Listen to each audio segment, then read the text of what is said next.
Frying pan versus saute pan. What is the difference? Hey home cooks, are you still confused about whether you should buy a frying pan or a saute pan for your kitchen?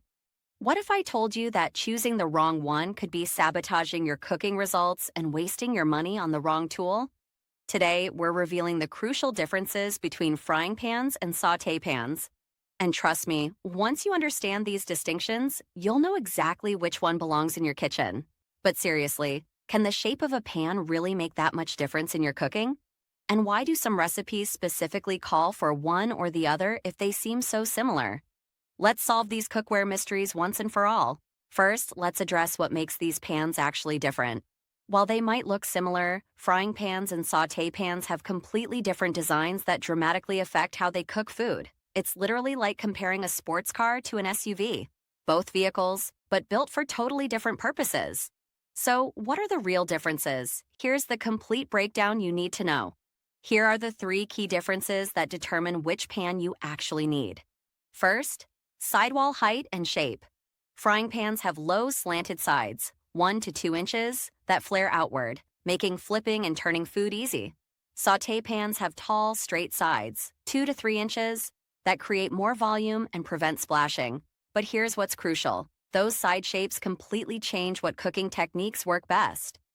Second, cooking surface area. Frying pans maximize surface contact because of their slanted sides, perfect for browning and searing. Saute pans have slightly less surface area but much more volume, ideal for larger quantities or dishes with liquids. Third, heat distribution. Frying pans heat up quickly and allow moisture to escape easily through the low sides. Saute pans retain heat longer and trap moisture better, creating different cooking environments. So, which pan should you actually choose? Here's the breakdown. For everyday breakfast cooking, frying pans win. Eggs, pancakes, and bacon cook better in the low-sided design that allows easy flipping and proper browning. For saucy dishes and braising, saute pans take the crown. The high sides contain liquids perfectly and provide space for stirring without spilling. For single-serve cooking, frying pans are more versatile with easier food removal and better portion control. For batch cooking, saute pans excel with larger quantities due to extra volume. Now, here are 4 practical tips to choose the right pan. Practical tip number 1. Consider your most common cooking tasks. If you primarily cook eggs, steaks, and simple proteins, choose a frying pan. For pasta dishes, stir-fries, and saucy meals, go with a saute pan. Practical tip number 2. Think about your cooktop type. Gas ranges work with both, but electric and induction cooktops benefit from the stable base that saute pans provide. Practical tip number 3.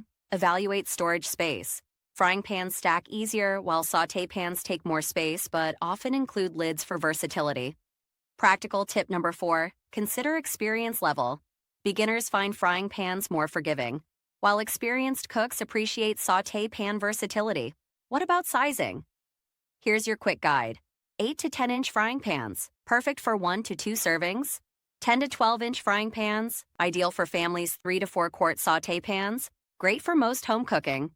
The bottom line, most home cooks benefit from having both pans because they excel at different techniques. But if you can only choose one, a quality frying pan handles more everyday cooking tasks. Have you been using the wrong pan for certain dishes?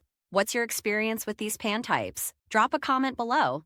If this video helped you understand the difference, smash that like button, subscribe for more practical cookware guidance, and hit the notification bell. Until next time, this is Kitchen Deals for You, where we help you choose the right tools for better cooking results.